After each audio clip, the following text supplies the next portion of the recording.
എബ്രിഡ് ഷൈൻ തിരക്കഥ എഴുതി സംവിധാനം ചെയ്യുന്ന ഏറ്റവും പുതിയ മലയാള ചിത്രമാണ് സ്പാ എന്ന് പറയുന്ന സിനിമ. ഇന്നത്തെ ചിത്രം തിയേറ്ററോട് എത്തിയിരിക്കണം. അപ്പൊ ഇന്നത്തെ വീഡിയോ ഭാഗത്ത് നമ്മൾ പങ്കുവെക്കാമെന്ന് ഈ ഒരു സിനിമയെ കുറിച്ചാണ്. വീഡിയോ ആദ്യമായിട്ട് കാണുന്ന സുഹൃത്തുക്കളാണെങ്കിൽ ഏറ്റവും ലേറ്റസ്റ്റ് സിനിമാ വിശേഷങ്ങൾ അറിയാൻ വേണ്ടി ഇപ്പോൾ തന്നെ ചാനൽ സബ്സ്ക്രൈബ് ചെയ്ത് നോക്കുക. സർട്ടിഫിക്കറ്റ് ലഭിച്ച ചിത്രമാണ് സ്പാ എന്ന് പറയുന്ന സിനിമ. എന്നാൽ ചിത്രം പൂർണ്ണമായിട്ടും ഒരു അഡൽട്ട് ചിത്രമല്ല, ഒരു കോമഡി എന്റർടൈനർ ആയിട്ട് മാറുന്ന ചിത്രമാണ് സ്പാ എന്ന് പറയുന്ന സിനിമ. ചിത്രത്തിൽ കേന്ദ്ര കഥാപാത്രമെത്തുന്നത് ശ്രുതി മേനോനാണ്. കോമഡി ഡ്രാമ റൊമാന്റിക് വിഭാഗത്തിൽപ്പെടുന്ന ചിത്രത്തിൽ ശ്രുതിക്കൊപ്പം തന്നെ വിനീത് തട്ടിൽ, രാധിക രാധാകൃഷ്ണൻ, സിദ്ധാർത്ഥ് ഭരതൻ, പ്രശാന്ത് അലക്സാണ്ടർ, ദിനേശ് പ്രഭാകർ, മേജർ രവി, പൂജിത മേനോൻ, ശ്രീകാന്ത് മുരളി തുടങ്ങിയവരാണ് കേന്ദ്ര കഥാപാത്രമെത്തുന്നത്. ചിത്രത്തിന്റെ തിരക്കഥ ഒരുക്കിയിരിക്കുന്നത് എബ്രിഡ് ഷൈൻ തന്നെയാണ്. എന്തൊക്കെയാണ് വലിയ പ്രതീക്ഷയോടെയാണ് ചിത്രം ഇന്നത്തെ തിയേറ്ററിൽ പോകുന്നത്. ചിത്രത്തിൻ്റെതായിട്ട് പുറത്തുനിന്ന ട്രെയിലറിനും ടീസറിനൊക്കെ അത്യാവശ്യം പ്രേക്ഷക പ്രതികരണങ്ങളും നിഗൂഢതയും ആകാംക്ഷയൊക്കെ ഒരുക്കാൻ സാധിച്ചിട്ടുണ്ടായിരുന്നു.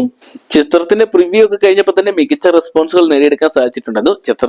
ചിത്രത്തിന്റെ അണിയറ പ്രവർത്തകർ തന്നെ ഈ ഒരു സിനിമ കണ്ടതിന് ശേഷം വളരെ പ്രതീക്ഷയുള്ള വാക്കുകൾ തന്നെയാണ് പറഞ്ഞിരിക്കുന്നത്.